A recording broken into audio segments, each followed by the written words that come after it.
Welcome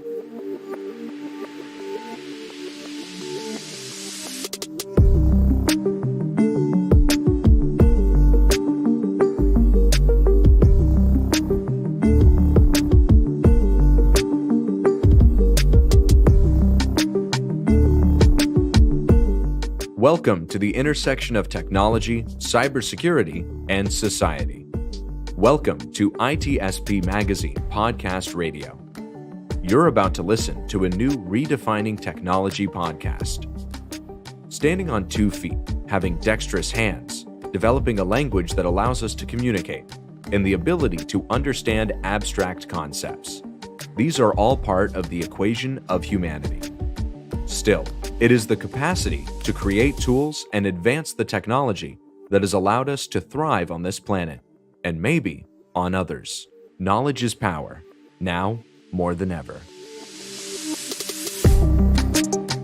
CrowdSec, the collaborative and open source cybersecurity solution. Analyze behaviors, respond to attacks, and share signals across the community for free. Let's make the internet safer together. Learn more at crowdsec.net.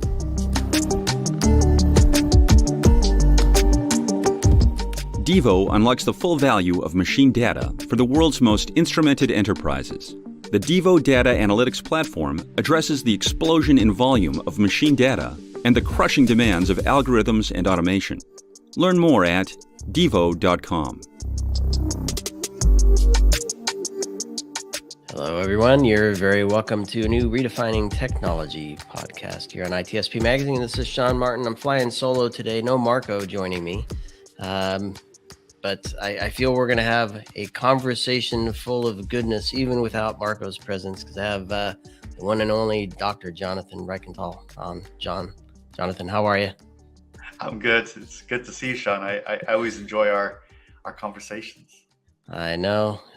We've had many here on the show. You as a guest, you as a host, always bringing good things to our audience to get them to think, which is what our network is all about. And for Redefining Technology, it's all about looking at how bits of technology can be used to shape how we do business, how we live our lives, and vice versa, how those things should drive technology and perhaps even pull the reins on technology when it's necessary.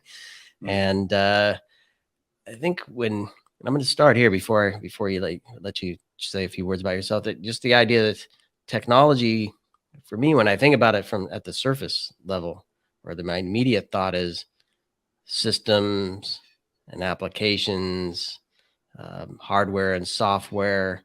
And I think perhaps maybe we often forget that the data is part of this big technology world. And I don't know, that's just coming to light more often now with things like ChatGPT and other things. But data is a big part of it. And that's what we're talking about today is data governance. And I don't know if we're going to look at ownership and sovereignty and policy and who knows what we're going to get into here. And that's why I'm excited about it. We're going to look at this from all different angles and maybe a bunch more. But first, who knows? Jonathan, a bit about yourself. I know we're here on the heels of a new book, Data Governance for Dummies. And we're going to talk a bit about that as well as part of the bigger view of data governance. So a few words about you who haven't heard you on the show before. Sure. Yeah. No, thanks for that. Great comments already. I'm sort of 30 years now in tech and tech leadership. I worked for several different types of organizations, a big consulting firm for a long time, then a media company, then a city. I worked in government for 7 years, which was an incredible experience. We did a lot of interesting things there. And then about 5 years ago, I broke out on my own and have a little organization here in Silicon Valley called Human Future. Big part of what I do is education, right? It's helping people understand new technology. And then there's an advisory piece to that. So it's one thing to tell people and help people understand, but then they ask you, can you help us? Right? And so myself and some of my partners, we go in and we help cities and private organizations and all types of organizations actually try to implement and build strategy around using particularly technologies and new technologies to advance their whatever the goals are. I'm also involved in universities. I'm a professor at several universities, including the University of San Francisco. Create videos for LinkedIn Learning, and I write books, which is why we're here together today.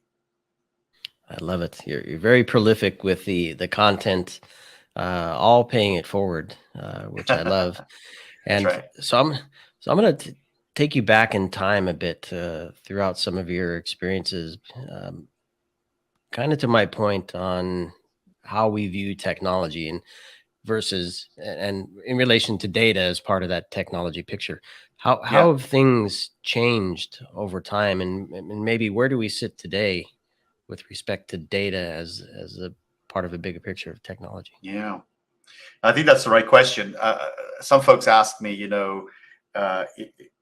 is this new? What you're talking about, is data governance and data management new? And the answer is no.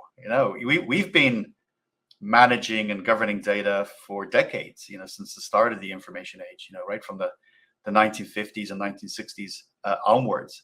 So this is not a new topic. So I'm not breaking news here with a book about data governance.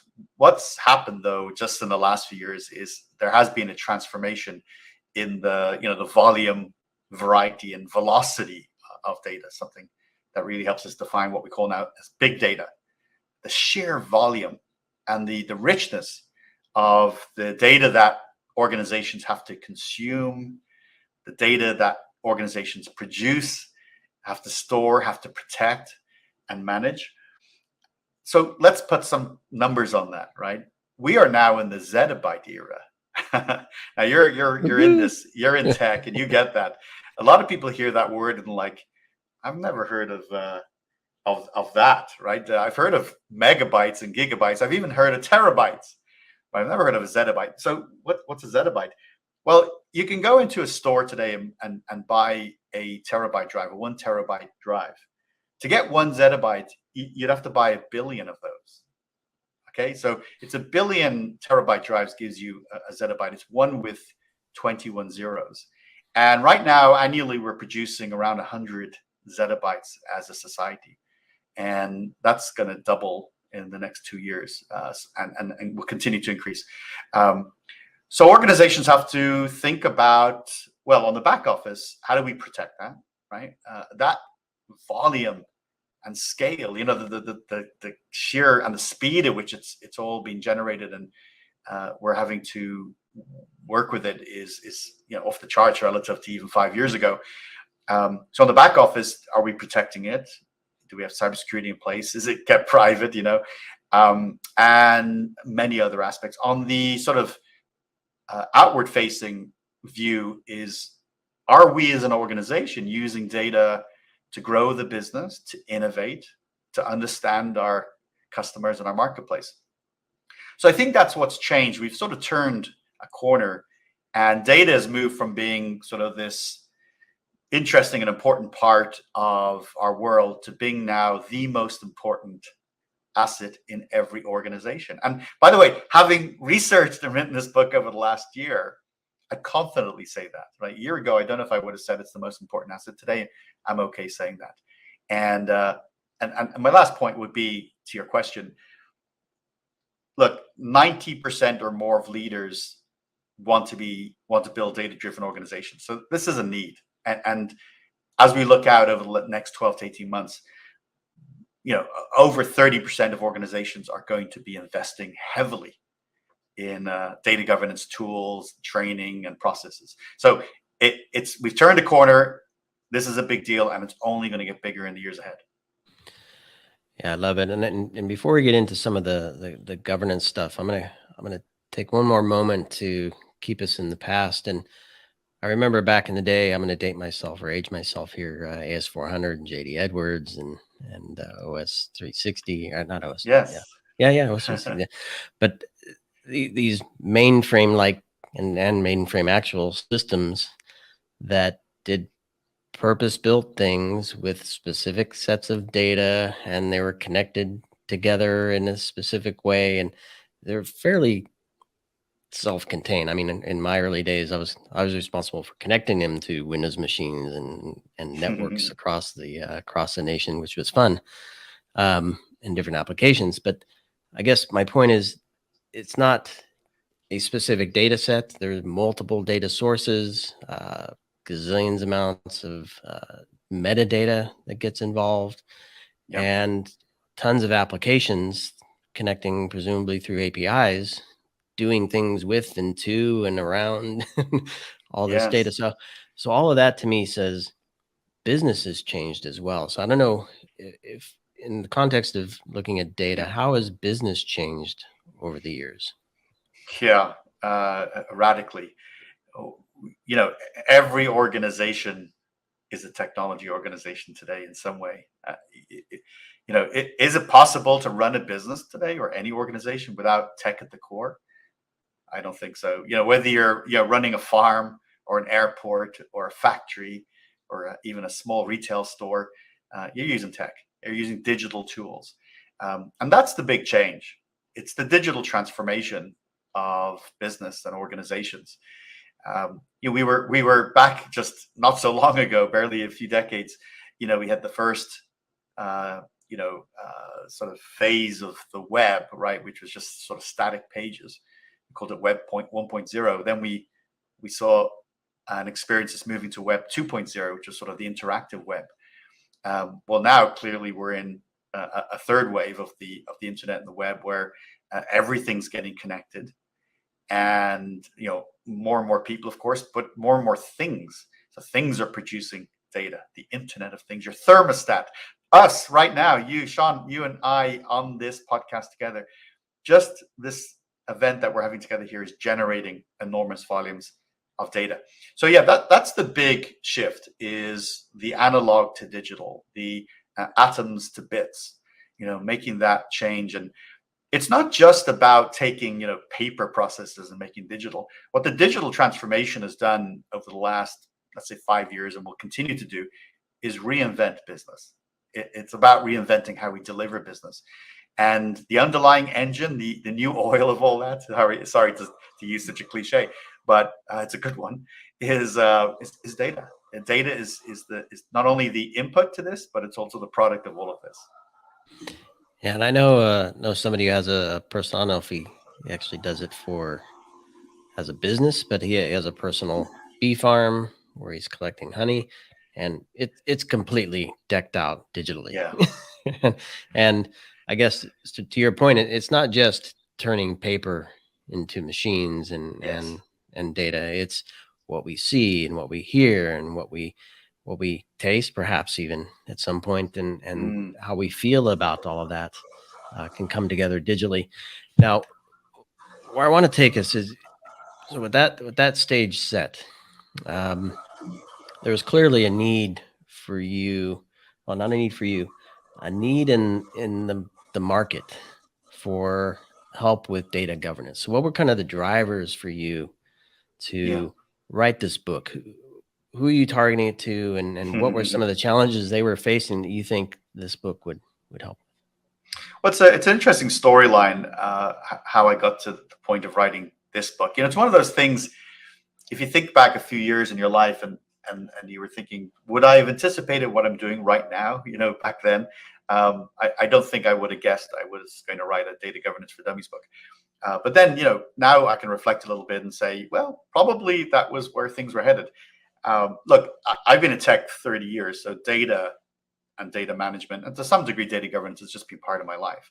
And having been a chief information officer and chief technology officer twice in two completely different organizations, I got my hands dirty on every aspect of tech. I mean, every single aspect. And I was a person, and continue to be a person, who likes to get into the weeds. I do like to still build things and still understand how things work. So data has been a big part of my life. Back in about 2016, I was starting to do video courses working with LinkedIn on their LinkedIn learning platform. By the way, at the time, I think it was called Lynda. Lynda was the name, and then LinkedIn bought them, and then Microsoft bought LinkedIn. But they kept the name LinkedIn Learning. I do videos for them, and they asked me to do one on data governance. And so I said, yeah, I think I can write an hour-long video course about that. And I knew enough, and then I thought, hey, everything I don't know, I can research and figure out. And I pulled it together, and it became actually a very successful video course. Recently, I did a new version of it because you have to refresh these videos, otherwise they get stale quickly. And it continues to be, and actually it's growing in popularity because the topic is growing. And so that was sort of the beginning of my sort of getting deep into this topic of data governance. But I did many other things since then. And then about 3 years ago, I got a book deal with Wiley, the big education publisher globally. And at the time, they wanted me actually to write about the future of cities. And so I ended up writing Smart Cities for Dummies. The Dummies platform, by the way, is people probably don't quite know how big and impactful it is. To date, they've published 250 million books. Huh. It's the biggest reference series in the world, in history. And so very popular in the United States. Probably every home has at least one Dummies book in the United States. And not as popular outside, but it's in North America, it's extremely popular, as you know. And I didn't write Smart Cities for Dummies, if you like. I wrote a book about the future of cities, as I would have written under any brand, under any label. I just like the platform of the Dummies book. In the meantime, I wrote also a few children's books, and then my contact at Wiley reached out to me and said, "Hey, we noticed that you've had some success with data governance, and you know a bit about the topic. You're teaching it, and you've got your video course, and we're interested in writing a data governance for Dummies book. Would you like to do that?" So they gave me the offer, and it was the right time and the right opportunity. And I said, "Yeah, I think I can write a decent book." Hey, I'll tell you one thing which is interesting. When the guy reached out to me, he said, "Would you write this book?" And typically Dummies books are 300, 400 pages. They're pretty big, detailed books. Most of them are. And I said to the guy, my contact, I said, "I'm happy to do this, but I don't think I can write, 200, maybe 250 pages on data governance. I'm not sure there's enough." Well, I ended up writing a 300-page book on data governance. There is enough to write about. There is enough cool stuff. And of course, I look at things like artificial intelligence and Internet of Things, some of the things we might touch on. So I do take the big picture view of it. And so that's how I got to writing it. And the audience is, well, look, there's a huge amount of people who do data governance for a living, right? And part of the reason why the book is valuable is it can help all of those people. There's an interesting stat: 90% of organizations fail on their first attempt at data governance. 90%. So it doesn't always go so well. I wanted to write a book that could help everybody be successful, right? Then there's let's go there, and then we can talk about some of the other audience types. Sure. But so, because one of the questions I had is the goal for, because with the Dummies name right on the platform, one might think, well, I don't know anything about data governance. That may be one audience, and maybe this helps with that. But for those who are in this space, my question to you is going to be: is it about resetting, retooling, rebuilding, or is it a matter of tuning and polishing, or what are some of the things that you present that might help this particular audience? Yeah, well, for sure, this will help anybody who is new to the topic. So that's a given, right? And I think that's what you were saying. If you think about a tech career, like a lot of careers, sometimes we have been promoted into a role, or we've evolved into a role. We haven't had formal education. Maybe we've not been had visibility to sort of formal methodologies, and maybe even if we had those, perhaps we haven't been exposed to contemporary success. Like what are the best ways to do things, the best practices? So there is an element of the book which is, even if you're doing this for a living, this is the state of the art. The book will tell you what is happening today and what is succeeding for organizations. So it could be, as you say, a little bit of redefining technology, which is in your title. And as in, hey, you know what, we're doing it like this, it's going okay, but hey, this kind of global best practice around data governance, maybe how we do structure our sort of table of organization of people who need to be involved. Maybe we can rejig that, because we'll have more success if we can get that right. Perhaps a better understanding of how policies are constructed today in a world where there are more regulatory requirements, right? And where cybersecurity is much more of a priority than it was even just a decade or so ago.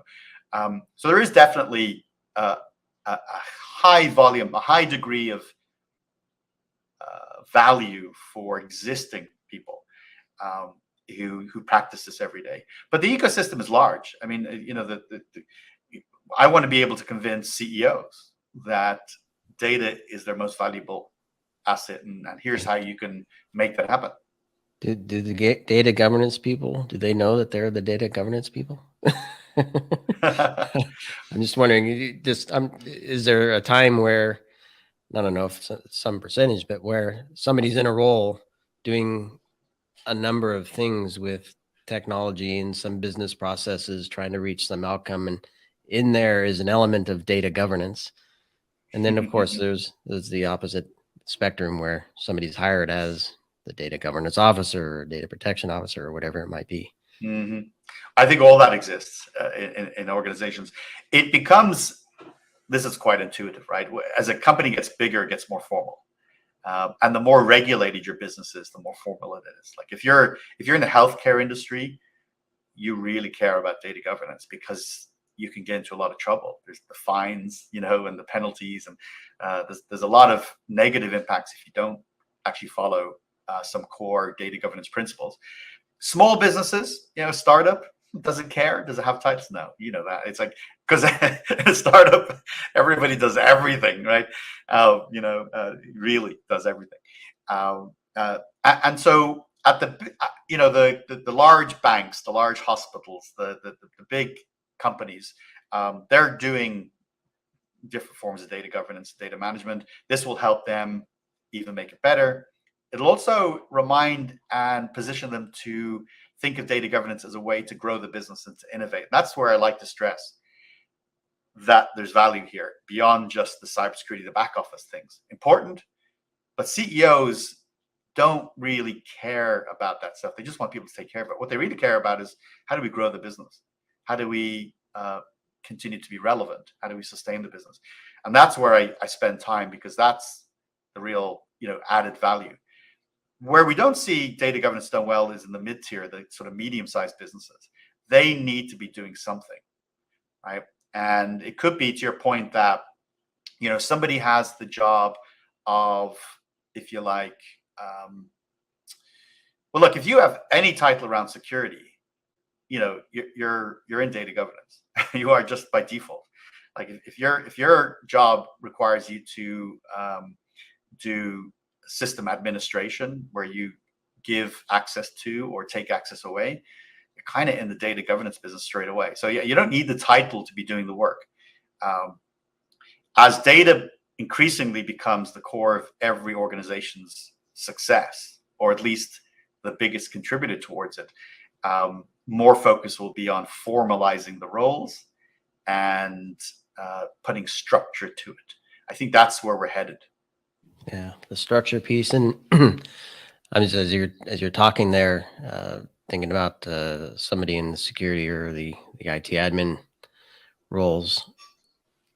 Oftentimes, and we've done it to ourselves in this industry, those are kind of inward looking, right? Yeah. My job is to keep that system up and running, and I may be told that there's a policy or regulation or a standard that I have to adhere to, but it's still all inward looking. And I feel that sometimes we miss kind of the outward view of here's what's possible with data if we use it securely in the right way. And there's a lot of talk about digital transformation and move to the cloud and IoT and AI and all these things, that in there is data, and in there should be data governance. So I'm wondering, how does a book help organizations not just digitally transform their business, quote unquote, but the data governance of the business alongside it? Well, the question then is what drives people towards this topic and makes it a priority? Well, first of all, a regulated environment, is definitely a major driver.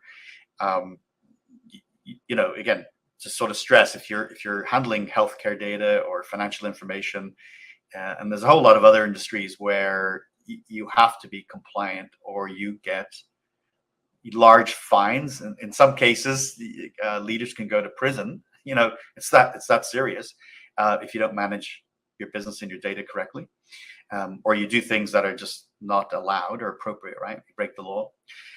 So that's a driver in of itself.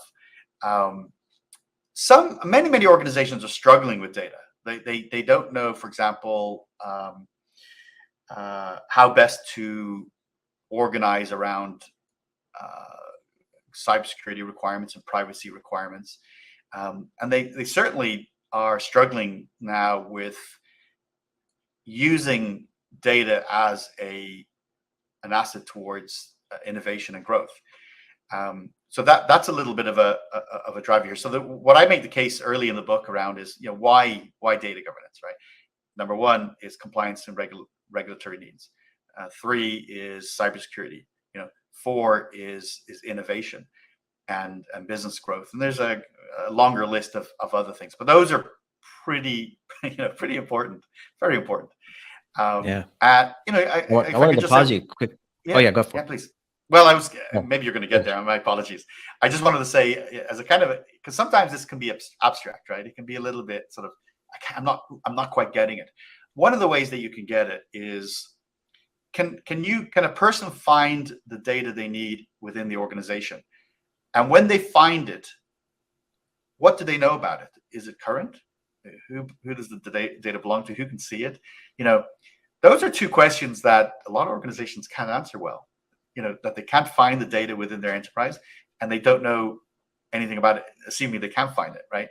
And data governance solves both of those problems. Yeah. Do we have it? Don't we have it? Why do we have it? Why don't we have it?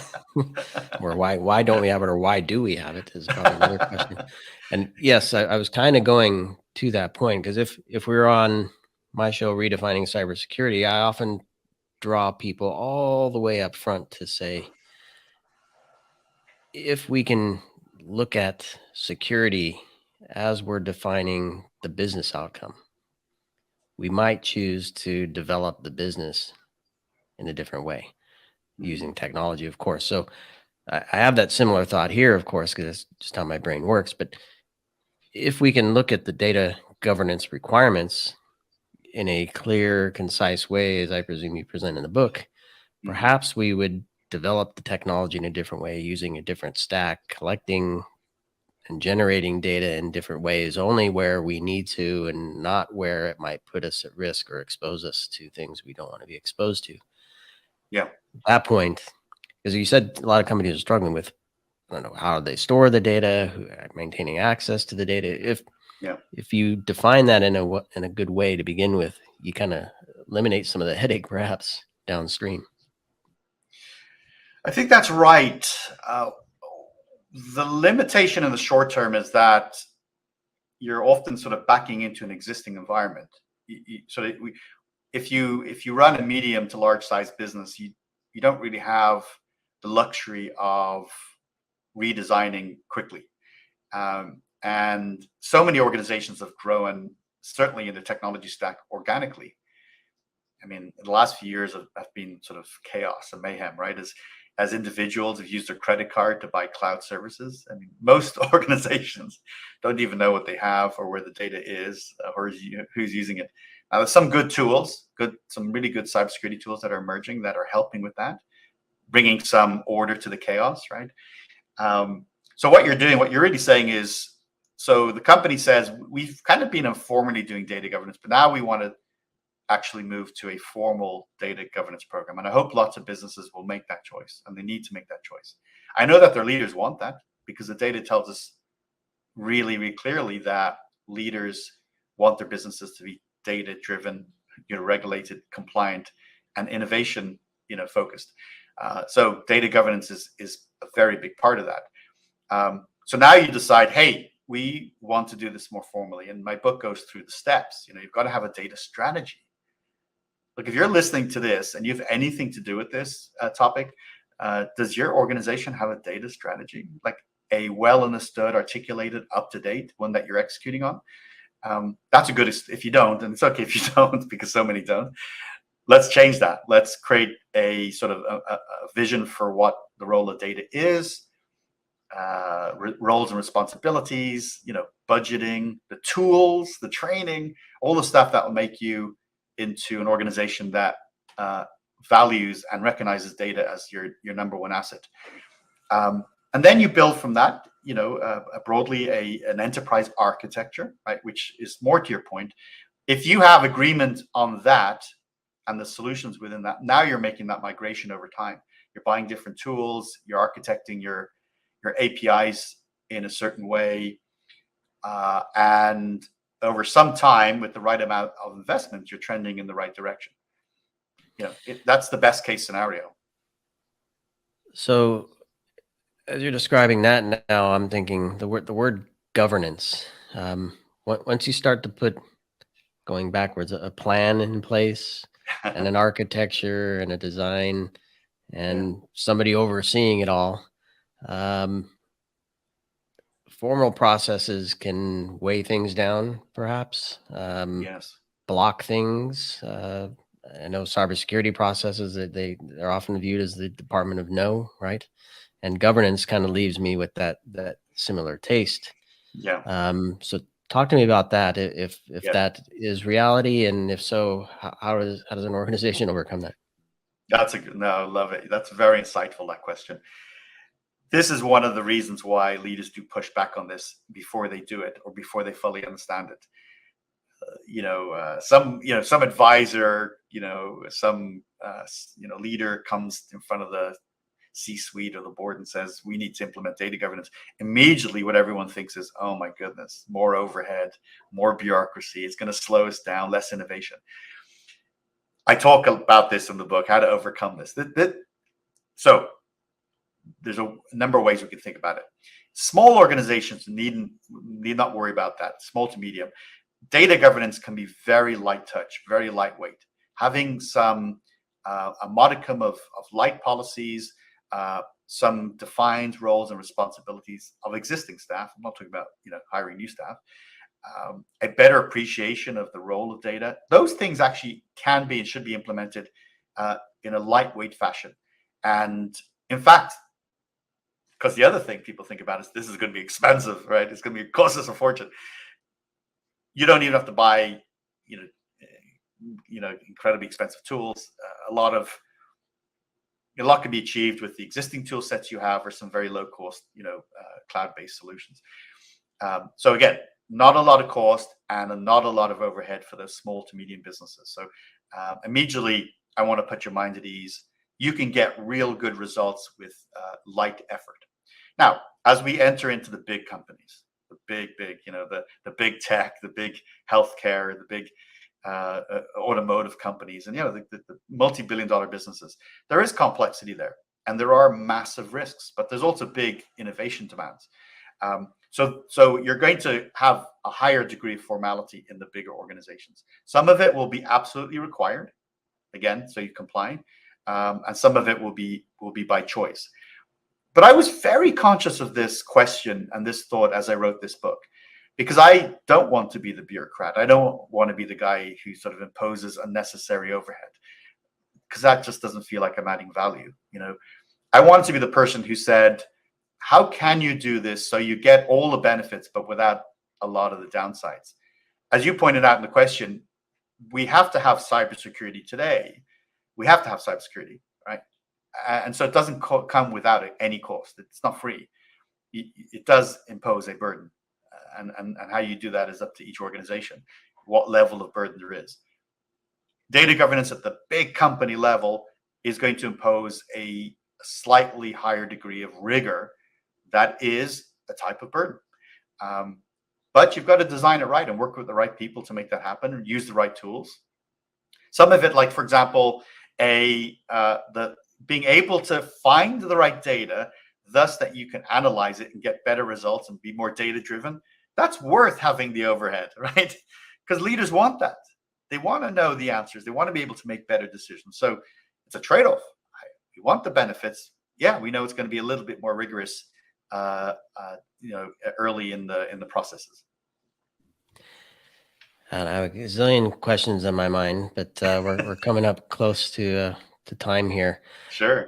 I want to take it to this point, and I don't know how much of this you get into in the book.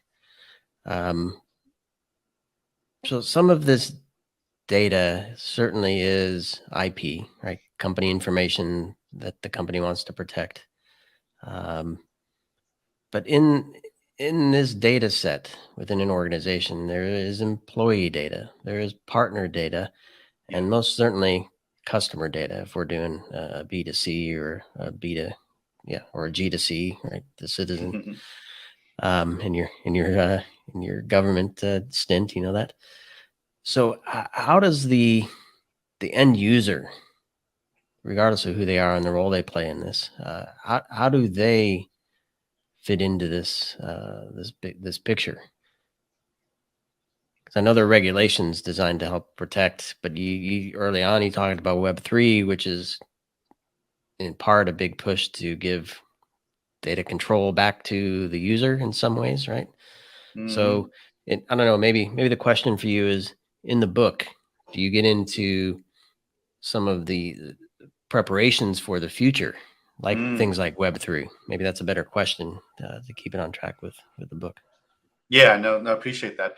Yeah, the Web3, the decentralized web, as it's been called, and moving the ownership of data from big tech back to the individual. We're at the beginning of this. We're right at the start as we speak in 2023. It's a positive direction, I think, personally. Even the originators of the web are disappointed by what happened, right? That big tech sort of sucked up all our data and sort of monetized it, and we lost control. That was, I don't think, what they were thinking would happen, but of course it happened. And now we have to fix that or take a different direction. So I consider us near the start of this. It's moving quickly, though. And of course, we're innovating at a manic pace. So yes, I do touch on it in the book as an area of interest, of an area that is going to evolve rapidly in the months and years ahead. Fortunately, by the way, these Dummies books have multiple, have revisions quite often. So, if this topic changes radically in the next 2 to 3 years, you'll find another version of my book being made available. So I definitely touch on things like blockchain, Internet of Things, AI, the emergent technologies that have a very strong data component to it, and how you might think about those things through the lens of data governance. I love it. And to me, those are the magic words. How do you think about it? And before you can answer the how you think about it, you have to actually start thinking about it. Yes. So I would encourage everybody to not wait for the next revision. There's plenty to understand now and deal with now. So data governance for dummies. Look at that. For those watching the video podcast, you can see the nice flipping of the pages of 300 plus page book that you've put together, Jonathan. You're amazing. It's always a treat chatting with you. Anything final words you want to share before we wrap up? Well, first of all, thank you for the privilege of taking some of your time to have this opportunity to share my book and my thoughts. I never take that for granted. So thank you very much for the great work you do and for this opportunity.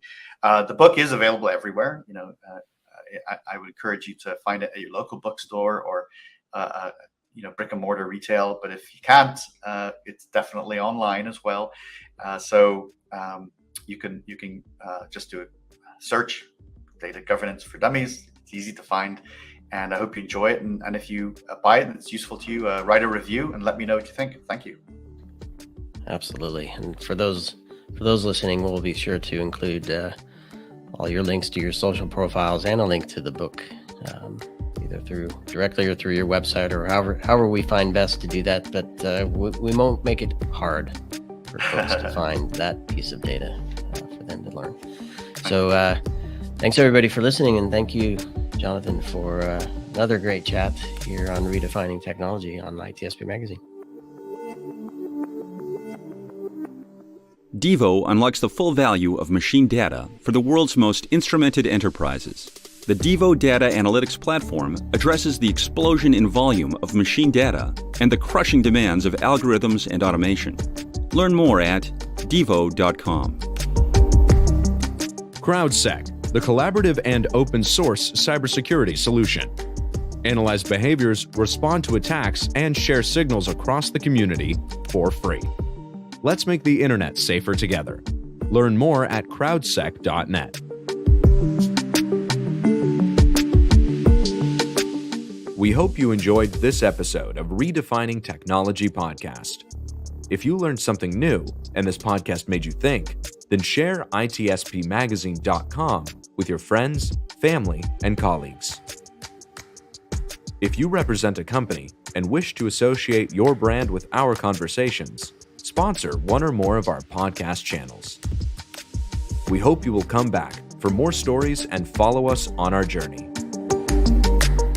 You can always find us at the intersection of technology, cybersecurity, and society.